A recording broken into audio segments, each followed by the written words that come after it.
अस्सलाम वालेकुम। क्या हाल चाल? उम्मीद करते हैं कि आप खैरियत से होंगे और हमारी दुआ है कि आप हमेशा खुश रहें, हंसते और मुस्कुराते रहें और इसी तरह हमें अपना प्यार दिखाते रहें। मैं हूं तारिक महमूद। मैं इम्तियाज। काम जिस वीडियो पे रिएक्शन देने जा रहे हैं, इस वीडियो का टाइटल है काम चोरी पीसीबी की जॉब गई आईसीसी के सीईओ की। अच्छा, तो देखते हैं जी वीडियो और अपना रिव्यू कर देंगे। कौन करते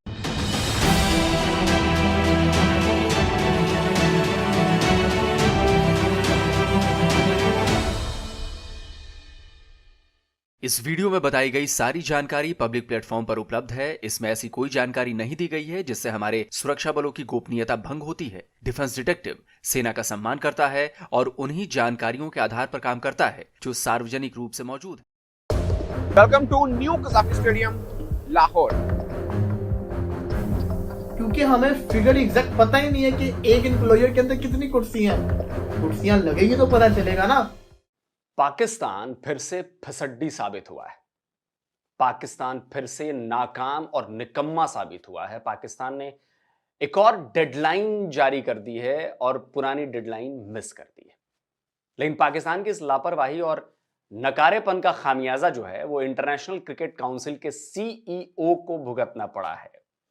नमस्कार दोस्तों, डिफेंस डिटेक्टिव के एक और नए एपिसोड में आप सभी का स्वागत है। मैं हूं आलोक। दोस्तों, एक तरफ आईसीसी चैंपियंस ट्रॉफी की उल्टी गिनती जो है उसने शुरू कर दी है, तो दूसरी तरफ आईसीसी के सीईओ ने एन मौके पर रिजाइन कर दिया, यानी कि इस्तीफा दे दिया है।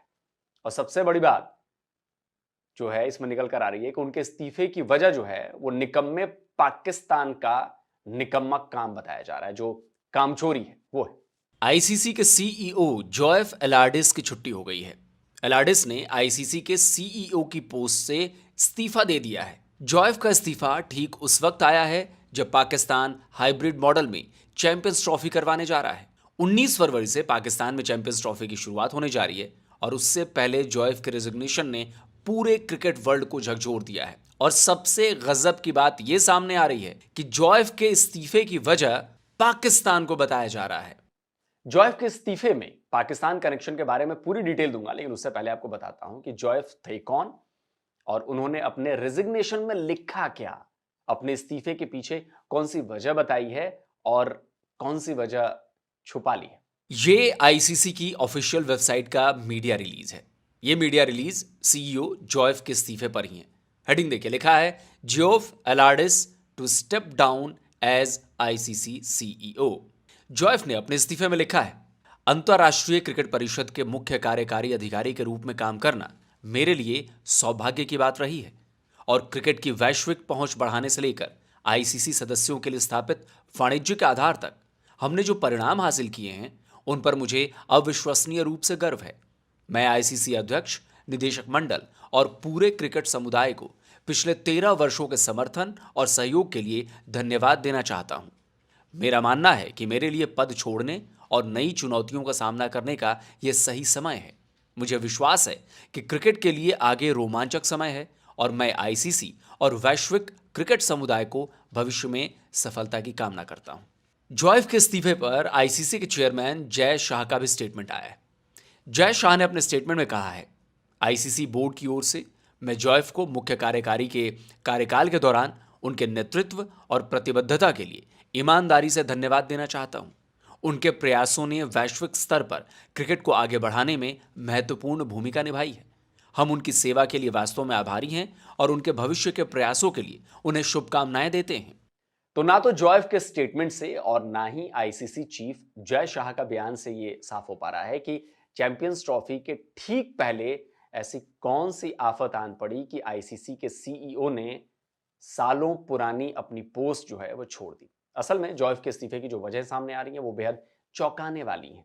रिपोर्ट्स बता रही हैं कि जोएफ की छुट्टी जो है वो पाकिस्तान की वजह से हुई है। पाकिस्तान ने चैंपियंस ट्रॉफी कराने के लिए तो बहुत हाय तौबा मचाई, लेकिन हकीकत यही है कि आज तक उसका एक भी स्टेडियम पूरी तरह से तैयार नहीं हुआ है। डॉन की यह रिपोर्ट 29 जनवरी यानी कल की है। देखिए क्या लिखा है कराची का नेशनल स्टेडियम वक्त के साथ रेस लगा रहा है। किस लिए? ताकि चैंपियंस ट्रॉफी के लिए समय पर तैयार हो सके। रिपोर्ट बता रही है कि कराची का नेशनल स्टेडियम टूर्नामेंट के लिए अभी तैयार ही नहीं हुआ है। खबर में लिखा गया है कि स्टेडियम में लाइट्स तक नहीं लगी हैं। यहां तक कि यह भी लिखा गया है कि 31 जनवरी की डेडलाइन तक इसका तैयार हो पाना नामुमकिन लग रहा है। वहीं लाहौर के गद्दाफी स्टेडियम की बात करें तो भले ही दावे क्यों ना बड़े बड़े किए जाएं, लेकिन गद्दाफी स्टेडियम भी बनकर तैयार नहीं हुआ है। पाकिस्तान के स्पोर्ट्स जर्नलिस्ट सनाउल्लाह खान लगातार गद्दाफी स्टेडियम के रिकंस्ट्रक्शन के काम को कवर कर रहे हैं। कल उन्होंने वीडियो पोस्ट कर बताया कि काम लगभग पूरा हो चुका है। अब गाड़ियां आने के बजाय जा रही हैं क्योंकि काफी कुछ अंदर बन चुका हुआ है। सनाउल्लाह खान कह रहे हैं कि अगर काफी कुछ बन गया है, लेकिन जहां से वो गुजर रहे हैं यानी मेन एंट्रेंस, वही पूरा नहीं हुआ है। आप खुद देख सकते हैं, दोनों तरफ ईंटें और मलबा बिखरा पड़ा है। एंट्रेंस का फ्लोर भी तैयार नहीं है। सनाउल्लाह खान ने अपने इस वीडियो में स्टेडियम के अलग अलग स्टैंड्स की जानकारी दी, लेकिन उनके कैमरे ने स्टेडियम में चल रहे कामों, स्टेडियम में बिखरे मलबों और आधी अधूरी तैयारियों को भी कवर कर लिया। सनाउल्लाह ने आज भी अपने चैनल पर एक वीडियो पोस्ट किया है। वैसे तो उन्होंने इस वीडियो में स्टेडियम में महंगी और सस्ती सीटों के बारे में बताया है, लेकिन इस वीडियो में भी ये नजर आ गया कि स्टेडियम में अभी पूरी तरह से कुर्सियां भी नहीं लग पाई हैं। चौधरी वलीद रऊफ भी पाकिस्तानी यूट्यूबर हैं, स्पोर्ट्स कवर करते हैं। वो भी स्टेडियम के रेनोवेशन की अपडेट देते रहते हैं। 2 दिन पहले उन्होंने एक वीडियो पोस्ट किया था। उसमें उन्होंने ना केवल स्टेडियम के बारे में बात की थी, बल्कि चैंपियंस ट्रॉफी के टिकटों की बिक्री शुरू ना किए जाने पर सवाल उठाए थे। देखिए ना, ये 5 दिन पहले क्या थी, आप इसके अंदर फुटेज के अंदर देख सकते हैं ना, शीशे लगे हुए थे, रोड का बहुत बुरा हाल था, रोड जिसको कहते हैं ना टूटा हुआ था। लेकिन अब जब मैं आया हूँ तो पूरा का पूरा जो रोड है उसको कारपेट कर दिया गया है, दरवाजे भी लग गए हैं, साथ साथ दूसरी तरफ लगना शुरू हो गए हुए हैं। मेन से अगर बात करें कजाफी स्टेडियम के अंदर की, तो कजाफी स्टेडियम के अंदर से भी इन्होंने क्लैडिंग शीट लगाई है, बालकनीज के नीचे, बालकनीज के ऊपर। तो ये गुड साइन है, यहाँ पे ये वाला काम जो है ना बड़ी स्पीडली चल रहा है। अब ये वीडियो उन्होंने 28 जनवरी को पोस्ट किया था। इसमें वलीद बता रहे हैं कि स्टेडियम के रेनोवेशन का बहुत सारा काम हो गया है। ये वाली साइड पे यहाँ पे इतना काम हो चुका हो कि पूरी की पूरी एक साइड को इन्होंने क्लैडिंग शीट से कर दिया, डिजाइनिंग हो चुकी है, बस इसके बॉर्डर लगने, फिनिशिंग होनी है। तो ये बड़ा गुड साइन है कि यहाँ पे आप देख सकते हैं नीचे वाली सारी की सारी दीवारों पे व्हाइट इन्होंने कर दिया है। लेकिन वलीद भाई, आप खुद जिस जगह पर खड़े हैं उसके बारे में तो आपने बताया नहीं। ये नहीं बताया कि स्टेडियम के अंदर ही नहीं, बाहर का काम भी आधा अधूरा है। तो बात यह है कि गद्दाफी स्टेडियम भी हैंडओवर के लिए पूरा तैयार नहीं हुआ है। पाकिस्तान पिछली कई डेडलाइंस मिस कर चुका है और हर बार यह कहा जाता है कि बस अब थोड़ा काम ही बाकी है, बस फाइनल स्टेज का काम ही बाकी है। लेकिन सच्चाई क्या है? सच्चाई यह है कि पाकिस्तान ने एक हफ्ते पहले ही 31 जनवरी की डेडलाइन को आगे खिसका दिया था। पाकिस्तान अब 2 फरवरी को स्टेडियम हैंडओवर करेगा। मुझे तो इसमें भी डाउट लग रहा है। उसकी वजह है पाकिस्तान क्रिकेट बोर्ड की तरफ से जारी किया गया ये वीडियो। पाकिस्तान क्रिकेट बोर्ड की इस वीडियो में भी साफ दिख रहा है कि मेन स्टैंड की तरफ ही कितना सारा काम बाकी है। तो इस बात में कोई दो राय नहीं कि पाकिस्तान शायद ही स्टेडियम नई डेडलाइन तक भी बना पाए। अभी के जो लक्षण दिख रहे हैं उससे देखकर तो यही लग रहा है कि स्टेडियम के अंदर और बाहर का काम टूर्नामेंट के दौरान भी शायद चलता रहे, या जितना तैयार है उसी में कर लिया जाए, या ये हो सकता है कि टूर्नामेंट की वजह से काम को रोक दिया जाए और फिर बाद में उसे पूरा कराया जाए। और दावा किया जा रहा है कि पाकिस्तान की इसी आधी अधूरी तैयारियों ने आईसीसी के सीईओ जॉयफ की नौकरी खा ली। असल में जॉयफ को पाकिस्तान पर उनका जरूरत से ज्यादा किया गया भरोसा ले डूबा। जॉयफ इस बात के लिए पूरे कॉन्फिडेंट थे कि पाकिस्तान समय से चैंपियंस ट्रॉफी की तैयारियां कर लेगा। उन्होंने पाकिस्तान में भारत के सिक्योरिटी कंसर्न्स को भी बहुत ज़्यादा तवज्जो नहीं दी थी। यहां तक कि पाकिस्तान से चैंपियंस ट्रॉफी शिफ्ट करने की बात से भी उन्होंने साफ इनकार कर दिया था। अब जबकि पाकिस्तान निकम्मा और नालायक साबित हो गया है, तो जॉयफ पर भी सवाल उठने लगे हैं। सवाल उठ रहे हैं कि पाकिस्तान में आधी अधूरी तैयारियों के बीच टूर्नामेंट होगा कैसे। जाहिर है बतौर आईसीसी के सीईओ उनकी यह जिम्मेदारी थी कि यह अश्योर हो कि पाकिस्तान समय से टूर्नामेंट के लिए स्टेडियम तैयार कर लेगा। अब इन्हीं सवालों का उनके पास जवाब नहीं है और टूर्नामेंट बिल्कुल सर पर है, तो उन्होंने सीईओ की पोस्ट छोड़ने में ही भलाई समझी है। यह भी कहा जा रहा है कि जॉयफ ने पाकिस्तान के स्टेडियम की सही जानकारी भी बोर्ड मेंबर्स को नहीं दी थी। इसके अलावा जॉयफ अमेरिका में T20 वर्ल्ड कप के मैच कराए जाने को लेकर भी सवालों के घेरे में थे। उस इवेंट में फंड की मिसहैंडलिंग के आरोप लग रहे थे और जॉयफ उन आरोपों की जद में थे। T20 वर्ल्ड कप के बाद आईसीसी के head of events Chris Tetley, marketing and communications Claire Furlong ने भी इस्तीफा दे दिया था। इसके अलावा आईसीसी के एंटी करप्शन यूनिट के हेड एलेक्स मार्शल ने भी रिजाइन कर दिया था। यानी T20 वर्ल्ड कप को लेकर आईसीसी में घमासान चल ही रहा था और रही सही कसर पाकिस्तान में चैंपियंस ट्रॉफी की तैयारियों ने लेट लतीफी करके पूरी कर दी। इससे जॉयफ की विदाई का रास्ता खुल गया और उन्हें भी रिजाइन करना पड़ गया। तो बधाई हो पाकिस्तानियों, आपने एक और बंदे की नौकरी खाली है आईसीसी के सीईओ की, और इसके लिए आपका निकम्मापन जिम्मेदार है, आपकी कामचोरी जिम्मेदार है। यही सारी चीजें अगर तय वक्त के पहले हो गई होती तो आज बेचारे आईसीसी के सीईओ जो शायद 18 साल के बाद 18 साल उन्होंने काम किया, उनको अपनी नौकरी से हाथ नहीं धोना पड़ता।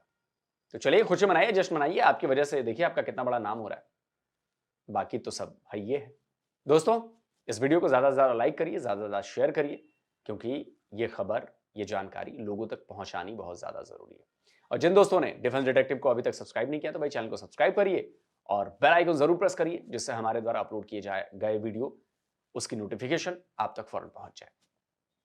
जल्दी मिलता हूं एक और नए वीडियो के साथ। नमस्कार, जय हिंद। तो अगर आप चाहते हैं मुझसे बात करना, मुझसे कोई सवाल पूछना, तो फैन कॉल पर आप मुझसे कनेक्ट हो सकते हैं। फैन कॉल में ये सुविधा है कि आप अपने हिसाब से वहां पर जाकर टाइम स्लॉट बुक कर सकते हैं कि आपको फलाने दिन मुझसे बात करनी है, फलाने टाइम पे मुझसे बात करनी है। लेकिन ये भी बता दूं कि ये पेड सर्विस है।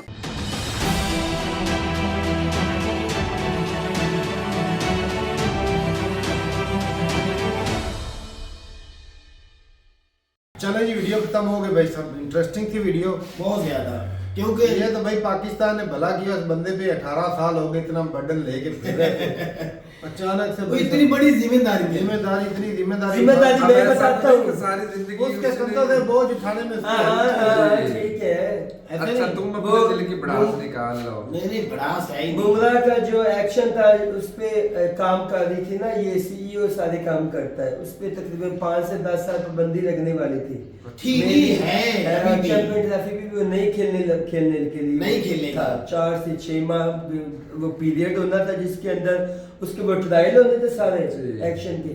तो उससे पहले जनाब सीईओ को सीधी सी बात है, इंडिया अब आईसीसी पे अपनी आजादारी कायम कर रहा है, क्योंकि आईसीसी के चेयरमैन तो जैश है। यार तुम मलोक भाई के खिलाफ जा रहे हो। मेरी बात है, पाकिस्तान के मैं तुझे बता देता हूं इसमें मेरी बात एक मिनट मैं बताता हूं, नहीं यार एक मिनट। सॉरी, आपको पता होगा न्यूजीलैंड और साउथ अफ्रीका दोनों टीमें पाकिस्तान आ चुकी हैं। हाँ, खेलने के लिए ट्राई सीरीज होनी है पाकिस्तान, न्यूजीलैंड और साउथ अफ्रीका की। पहला मैच न्यूजीलैंड और पाकिस्तान का 8 तारीख को हो रहा है लाहौर कज़ाफी स्टेडियम। अगर तैयार नहीं है तो इंटरनेशनल मैच कैसे हो रहा है? तू मुझे ये बता, इतनी सी बात है। मैंने तो ये सवाल पूछा। ये बुमराह है ना, बुमराह बालर जो है उसके ऊपर लग रही है पाबंदियां। हमारे थे सईद अजमल, उसके ऊपर पाबंदी पता किसने लगवाई थी? वो हिंदुस्तान वाहिद कंट्री थी जिसने उसको ब्रैकेट में पाबंदी लगवाई थी। अच्छा, आईसीसी को कहें, क्योंकि आईसीसी में इनकी बात भी मानी जाती। आज तो फिर उनका जयशाह चेयरमैन बन गए। इस बंदे के पीछे पाकिस्तान का कोई हाथ नहीं उतरने में। 18 साल के बाद ये पहले उतरना था इसने। ये जयशाह ने उतारा है इसको, पाकिस्तान ने नहीं उतारा, उसकी वजह से नहीं उतरा। ये सारा टोपी ड्रामा है कि बुमराह के ऊपर पाबंदी ना लगे। आलोक भाई मलबा पाकिस्तान, आलोक तो हिंदुस्तानी है मेरा भाई, उसने तो हर मलबा पाकिस्तान पे डालना है, पाकिस्तान इंडिया पे डालता रहता है, ये बात चलती रहती है ना। अच्छा मुझे ये बता, स्टेडियम लाहौर, कराची, पिंडी तीनों तैयार है। दुनिया की सुपर पावर कंट्री है अमेरिका, T20 वर्ल्ड कप हो रहा था और वो स्टेडियम होने थे आरजी तैयार। आरजी, वो आरजी में भी 6 महीने लगे। वो इतनी दुनिया की पावरफुल कंट्री हो गई, आरजी स्टेडियम तैयार नहीं कर सका आईसीसी के कहने पे। और पाकिस्तान के तो हद ही पार कर दिया, 4 महीनों के अंदर 3 स्टेडियम तैयार कर दिए आईसीसी के पैसे। तो आलोक सर कह रहे हैं कि ये देखो तारिक भाई आप जो भाई साहब स्टेडियम बनने में कम से कम साल के आप जो 4-5 महीने में स्टेडियम खड़े करना का छोटी बात है। 4 माह में 3 स्टेडियम बनाना और हर स्टेडियम की 8 से 10 हजार कैपेसिटी लोगों के बैठने की बढ़ाई है। मैं 30,000 बंदा ना देखो, तकरीबन पहले- 60,000 बंदा 3 स्टेडियम में बढ़ चुका है पहले की निस्बत। पहले 28,000 कैपेसिटी थी स्टेडियम की, अब वो 36 से 37,000 होगी। आलोक सर से ये दरख्वास्त है, अगर स्टेडियम नहीं बना तो 8 तारीख को न्यूजीलैंड और पाकिस्तान के इंटरनेशनल मैच स्टेडियम में कैसे होगा? कैसे होगा? और आप तीनों बता दें, वो सब मुझे बता दें। भाई साहब कुछ साफ सफाई रहती होगी, कुछ काम रहते होंगे, वो भी हो गया लेकिन है। ये भी देखें कि 10,000 बंदा अगर काम करे, कितने बता रहे थे मेरे 10,000 10,000 बंदा एक स्टेडियम में। अगर ये सबको एक पता है। स्टेडियम पे 10,000 बंदा काम कर रहा है तो मेरा भाई 10,000 बंदा थोड़ा थोड़ा भी काम करे तो कितना काम निपट तो भाई जाता है। कितना टाइम लगता है फिनिशिंग टच देने में? अगर बकायदा थोड़ा बहुत पेड़ ग्राउंड के अंदर डायरेक्ट पिच को तैयार करके पानी का तुरकाव भी शुरू हो चुका है। लाइटें जो सालों से सरकार थे, लाइटें पहले की बड़ी हुई है। पहली लाइटें ऐसी लगी है पहली लाइटें के स्टेडियम में भाई लाइटें बढ़ा दी गई है, लाइटें बढ़ा पहले दी। ही उस स्टेडियम में लाइटें तारे बढ़ा के स्टाइलिश लाइटें बना दी है एलईडी लाइटें लगी हैं। और एलसीडी जो है ना वो पहले जो हटा के नई जदीद दौर के लिहाज उन्होंने लगा दी है। और आवाम के साथ साथ बताता जब होटल भी बने हैं तारक, अकेला स्टेडियम नहीं बना, सारा कुछ आवाम के लिए बहुत बड़े होटल भी तैयार किए गए हैं। आलोक सर उधर इंडिया में वो है हिंदुस्तान के रहने वाले, उन्होंने तो अपने हिंदुस्तान की बात, वैसे भी आपको तो टेंशन होनी नहीं चाहिए। आपने तो दुबई बड़े सर आपने तो दुबई में खेला है, आपको क्या परेशानी? बातें करें England, Australia, New Zealand, south Africa, Afghanistan, वो बातें करें। आपने तो उधर ही खेलना है, इधर तो हम सब ने खेलना नहीं बनता है पाकिस्तान। आपके लिए स्टेडियम तैयार है, लाइटें तैयार है, सब कुछ तैयार है दुबई में। आपको तो हर जगह कोई हर्ज नहीं ये होना उसका चाहिए। मसला ये है कि मसला है आईसीसी का और बुमराह का, और कुर्बान बकरा कौन बना है? CEO। और मलबा आईसीसी ने किस पे डालना? पाकिस्तान में डाला जा रहा है, लेकिन बुमरे में पाबंदी भी लगेगी। वो चैंपियन ट्रॉफी क्या बाद में भी नहीं खेलेगा, आप जितना मर्जी बचा लो। जैसा को कहो को जो मर्जी कॉलेज के पाबंदी ना लगे, इसके पाबंदी लग के रहेगी, लगेगी पाबंदी। अच्छा मुझे चैंपियन ट्रॉफी खिला के दिखा दे, बात तो यही खत्म हो वो तो जाए। अभी अनफिट है ना, वो तो- अनफिट भी नहीं है, ये ड्रामा इन्होंने किया है सिर्फ और सिर्फ उसकी पाबंदी बचाने के लिए। हिंदुस्तान एक चाल चल रहा है, उसको कुछ भी नहीं हुआ। मैं तुझे ये भी बता दूं, ये एक चाल चली ये जा रही पॉइंट है। है, ये नहीं ये भी पॉइंट है, क्योंकि उसने अभी बाल अच्छा कराने पकड़ तो है। फिर और भी ज्यादा पकड़ा जाना है। हाँ, अच्छा पकड़ है। चैंपियन ट्रॉफी मुबाले कराने थी और पाबंदी लगनी थी और सब टेंशन होना था, लेकिन इसीलिए वो एक चाल चल रहे हैं कि इनके अलावा बॉलर है, हम जीत जाएंगे, उनको मार है हम जीत जाएंगे। अच्छा पकड़ा भैया, ठीक है, अच्छी बात है, अब जीत जाए, जो अच्छा खेलेगा वो जीत जाएगा, लेकिन पाबंदी लग के रहेगी। आपकी चाल नाकाम होगी। इस सीईओ को हमने नहीं उतारा, ये हमारी वजह से नहीं उतरा। और हम 8 तारीख को न्यूजीलैंड का और पाकिस्तान का कजाफी स्टेडियम में लाइव मैच देखेंगे।